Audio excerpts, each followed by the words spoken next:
Hello बच्चों, सतगुरु classes में आप सभी का स्वागत है। आज से हम लोग कक्षा 12 का भौतिक विज्ञान फर्स्ट पार्ट शुरू करेंगे, जिसमें पहली इकाई है स्थिर वैद्युतिकी इलेक्ट्रोस्टैटिक्स। तो स्थिर वैद्युतिकी क्या होता है? भौतिक विज्ञान की वह शाखा जिसके अंतर्गत स्थिर आवेश या रुके हुए आवेश का अध्ययन किया जाता है, स्थिर वैद्युतिकी कहलाता है। तो इस स्थिर वैद्युतिकी में हम लोग पहला चैप्टर स्टार्ट करेंगे, कूलाम का नियम तथा वैद्युत क्षेत्र। चैप्टर स्टार्ट करने से पहले हम आपको बता दें कि थोड़ा बहुत मेहनत आप लोग शुरू कीजिएगा, क्योंकि जब हम लोग मेहनत करेंगे तभी कुछ सीख पाएंगे। बिना संघर्ष के हिस्ट्री क्रिएट नहीं होती है। हिस्ट्री क्रिएट करना है तो संघर्ष करना ही पड़ेगा।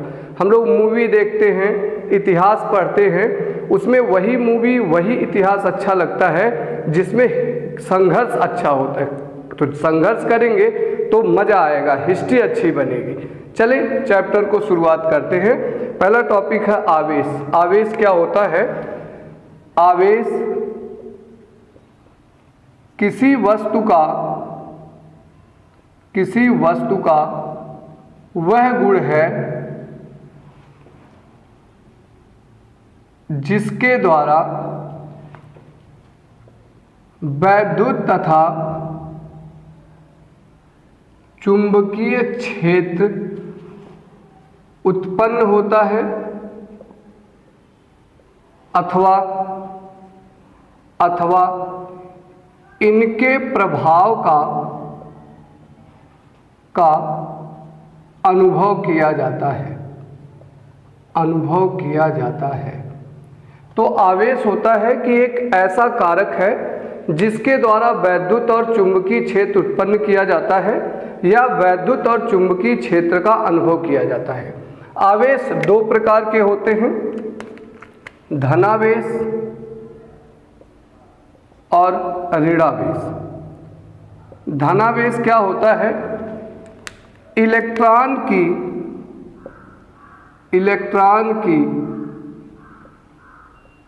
कमी के कारण उत्पन्न आवेश को धनावेश कहते हैं। तो जहाँ पर इलेक्ट्रॉन की कमी होती है उसके द्वारा जो उत्पन्न आवेश है वह धनावेश कहलाता है। मतलब जैसे हम लोग केमिस्ट्री में थोड़ा पढ़ते हैं कि सोडियम है, यह एक इलेक्ट्रॉन त्याग करके Na+ बनाता है। तो धन आवेश कब आएगा? जब किसी भी पदार्थ से इलेक्ट्रॉन बाहर निकल जाए, अर्थात इलेक्ट्रॉन की कमी के कारण जो आवेश उत्पन्न होते हैं उसे धन आवेश कहते हैं। नेक्स्ट है ऋणावेश। इलेक्ट्रॉन की वृद्धि के कारण उत्पन्न आवेश ऋणावेश कहलाता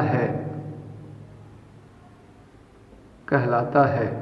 तो जहां पर इलेक्ट्रॉन की वृद्धि होगी, अर्थात यदि किसी वस्तु में इलेक्ट्रॉन मिल जाएंगे तो वहां पर जो आवेश उत्पन्न होगा वह ऋण आवेश होगा। जैसे हम लोग केमिस्ट्री में पढ़ते थे कि क्लोरीन है, ये बाह्यतम कोश में एक इलेक्ट्रॉन ग्रहण करके Cl- बनाता है। तो क्लोरीन पर ऋण आवेश इसलिए आता है क्योंकि ये इलेक्ट्रॉन को ग्रहण करता है। आगे बढ़ते हैं। समान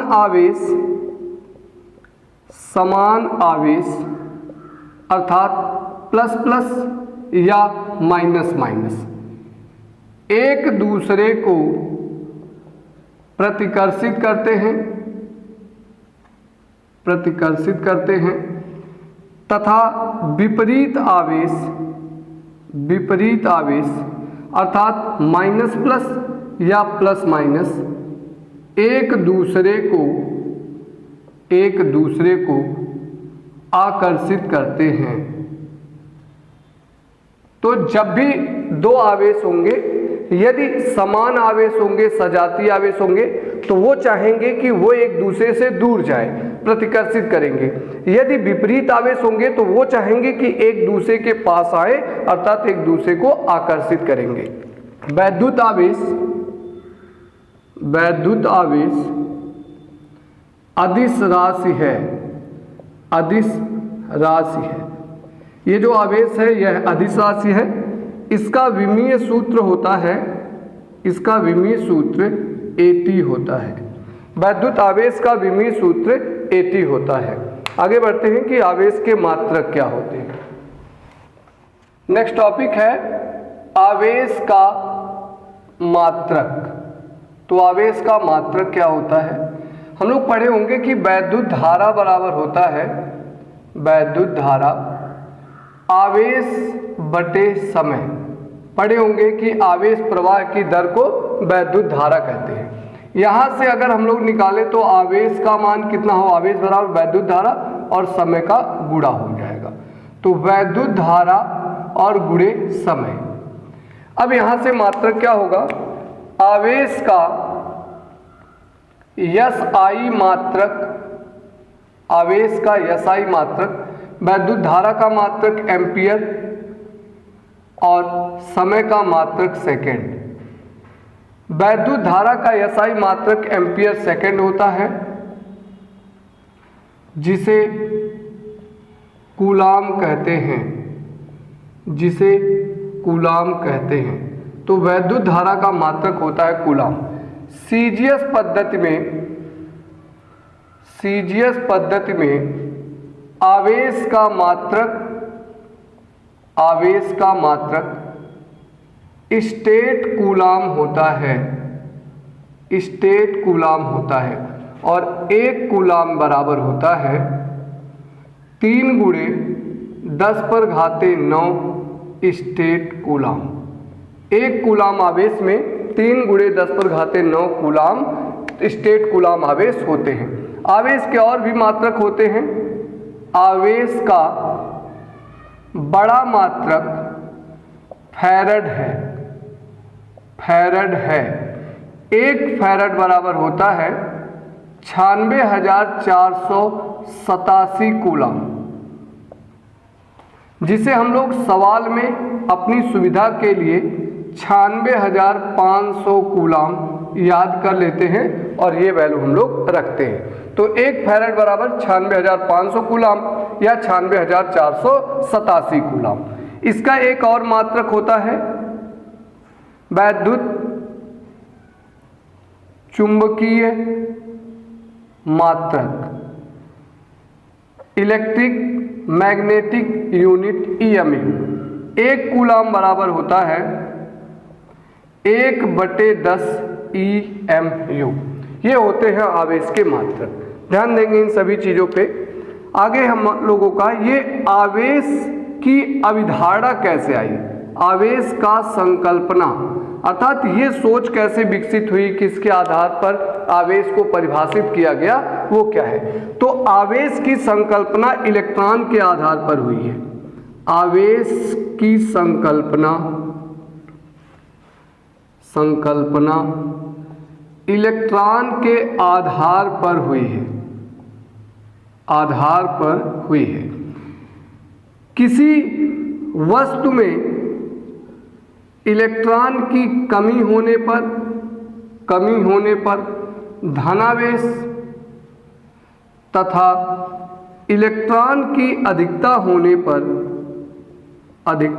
पर ऋणावेश आता है, ऋण आवेश आता है। आगे इलेक्ट्रॉन और प्रोटॉन का द्रव्यमान लगभग इलेक्ट्रॉन के द्रव्यमान से 1836 गुना अधिक होता है। अर्थात हम किसी वस्तु से प्रोटॉन का स्थानांतरण नहीं करा सकते, इलेक्ट्रॉन का ही स्थानांतरण करा सकते हैं। मास ऑफ इलेक्ट्रॉन होता है 9.1 गुणे 10⁻31 किलोग्राम और मास ऑफ प्रोटॉन होता है 1.66 गुणे 10⁻27 किलोग्राम। जब कोई भी वस्तु गतिशील होता है तो उसका द्रव्यमान परिवर्तित होता है। इसके लिए आइंस्टीन ने एक समीकरण दिया। आइंस्टीन का समीकरण है कि m बराबर mo/√1 - v²/c², जहाँ m गतिक द्रव्यमान है, गतिक द्रव्यमान है और MO स्थैतिक द्रव्यमान है या स्थिर द्रव्यमान है। जब वस्तु गतिशील है जिस वेग से, उस समय द्रव्यमान m है, और जब वस्तु रुका हुआ है उस समय द्रव्यमान MO है। v वस्तु का वेग है और c निर्वात या वायु में प्रकाश की चाल है, प्रकाश की चाल है, और c का मान होता है 3 × 10⁸ मीटर प्रति सेकंड। ये सभी बातें हम लोग ध्यान देंगे। आगे बढ़ते हैं हम लोग। नेक्स्ट टॉपिक है आवेश का क्वांटमीकरण सिद्धांत। ये सिद्धांत क्या बताता है? ये सिद्धांत बताता है कि किसी वस्तु में आवेश का प्रारूप क्या हो सकता है, कितने आवेश किसी वस्तु पर हो सकते हैं और कितने आवेश किसी वस्तु में नहीं हो सकते। तो इस सिद्धांत के अनुसार किसी भी वस्तु से हम इलेक्ट्रॉनों के पूर्ण संख्या में या तो आप इलेक्ट्रॉन ले सकते हैं या इलेक्ट्रॉन के पूर्ण गुणज में उस वस्तु को आवेश दे सकते हैं। तो इस सिद्धांत के अनुसार, इस सिद्धांत के अनुसार किसी वस्तु पर उपस्थित आवेश इलेक्ट्रॉन के पूर्ण गुणज के रूप में होता है। अर्थात किसी वस्तु पर उपस्थित आवेश Q बराबर होता है ±NE। यदि इलेक्ट्रॉन निकाले गए होंगे तो +NE और यदि इलेक्ट्रॉन दिए गए होंगे तो -NE। जहां n पूर्णांक है और E एक इलेक्ट्रॉन पर आवेश है जिसका मान होता है -1.6 × 10⁻⁻⁰ कूलम। इलेक्ट्रॉन पर आवेश ऋणावेश होता है। इलेक्ट्रॉन से भी छोटे आवेश होते हैं जो है क्वार्क। क्वार्क पर आवेश होता है इलेक्ट्रॉन/3 और एंटी क्वार्क पर आवेश होता है 2/3 इलेक्ट्रॉन। अर्थात क्वार्क का आवेश और एंटी क्वार्क का आवेश मिल करके इलेक्ट्रॉन के आवेश के बराबर होता है। अब जब किसी वस्तु से हम इलेक्ट्रॉन लेते हैं या इलेक्ट्रॉन देते हैं, उस समय उस वस्तु के द्रव्यमान में भी परिवर्तन होता है। कितना द्रव्यमान में परिवर्तन होता है देखते हैं। तो द्रव्यमान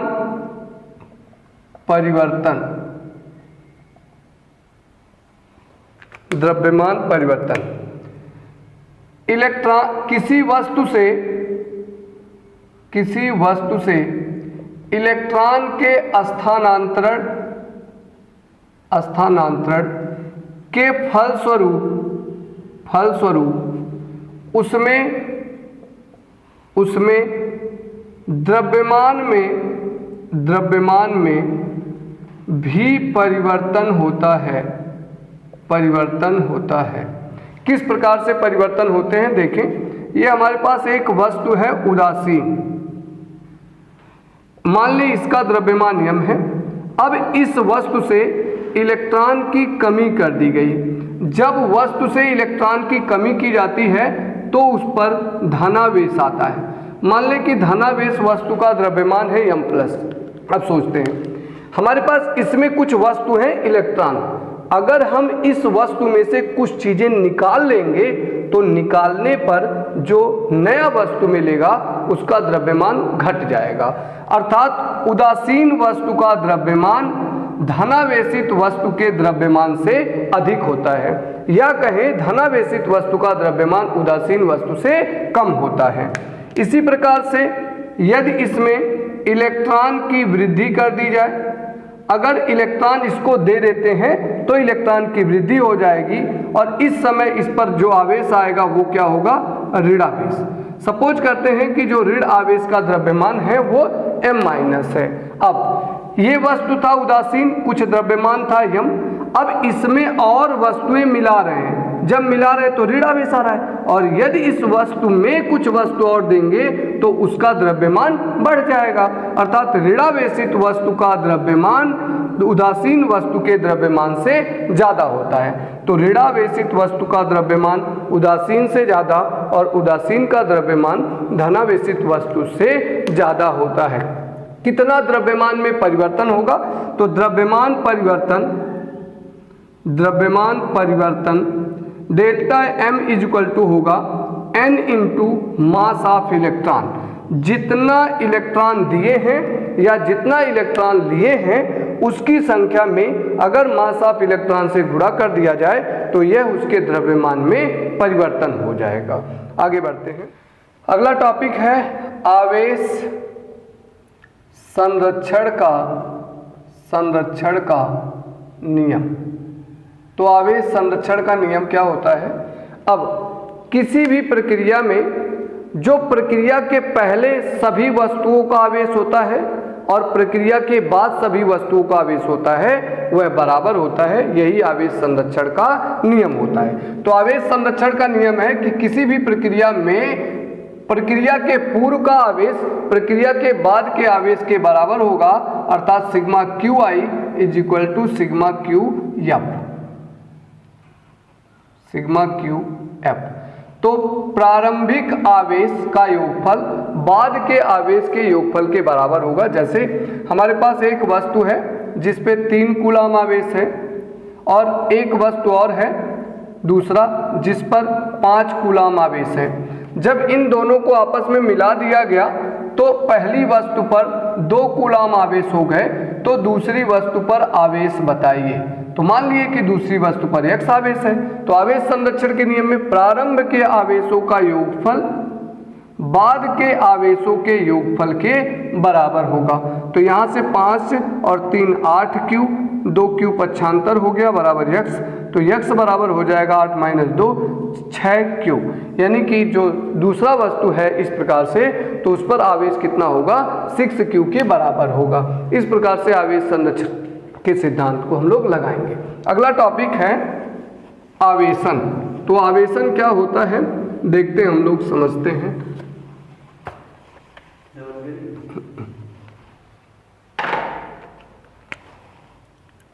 आवेशन चार्जिंग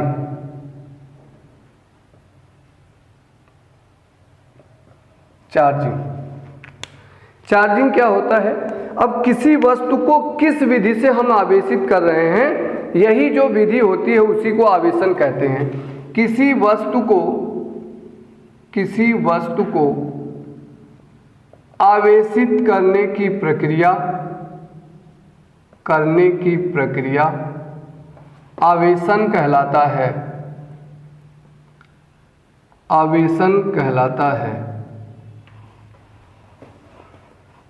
आवेशन 3 प्रकार के हैं। एक है चालन द्वारा आवेशन। क्या होता है? यदि 2 वस्तुओं को आपस में स्पर्श कराकर या 2 वस्तुओं को आपस में स्पर्श कराकर आवेशित करने की प्रक्रिया को चालन द्वारा आवेशन कहते हैं। अर्थात हमारे पास कोई वस्तु है, धन आवेश है इस पर, और एक वस्तु है उदासीन है। इन दोनों को आपस में स्पर्श करा दिए और फिर हटा दिए।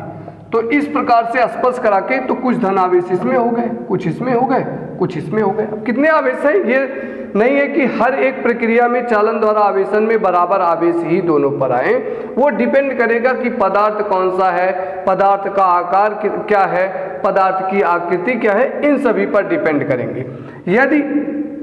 यदि दोनों वस्तुओं के आकार समान हों तब, अगर ये वस्तु A है और ये वस्तु B है, इस वस्तु पर आवेश x, इस वस्तु पर y है। यदि दोनों को आपस में स्पर्श करा दिए और स्पर्श कराने के बाद से इन दोनों वस्तुओं पर आवेश जो होगा वो बराबर हो जाएगा, x प्लस वाई बटे 2 और x प्लस वाई बटे 2। आवेश तब तक स्थानांतरित होते रहेंगे जब तक कि दोनों वस्तुओं का वैद्युत विभव सेम ना हो जाए। जब वैद्युत विभव सेम हो जाएगा तो आवेशों का स्थानांतरण रुक जाएगा। आगे बढ़ते हैं हम लोग।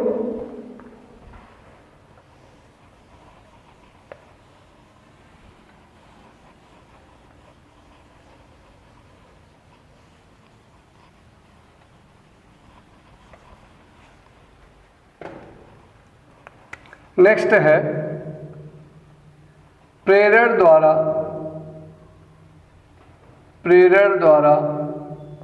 आवेशन।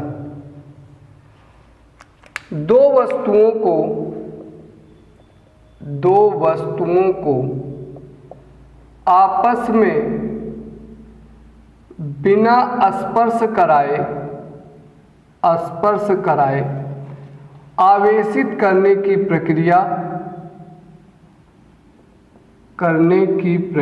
को प्रेरण द्वारा आवेशन कहते हैं।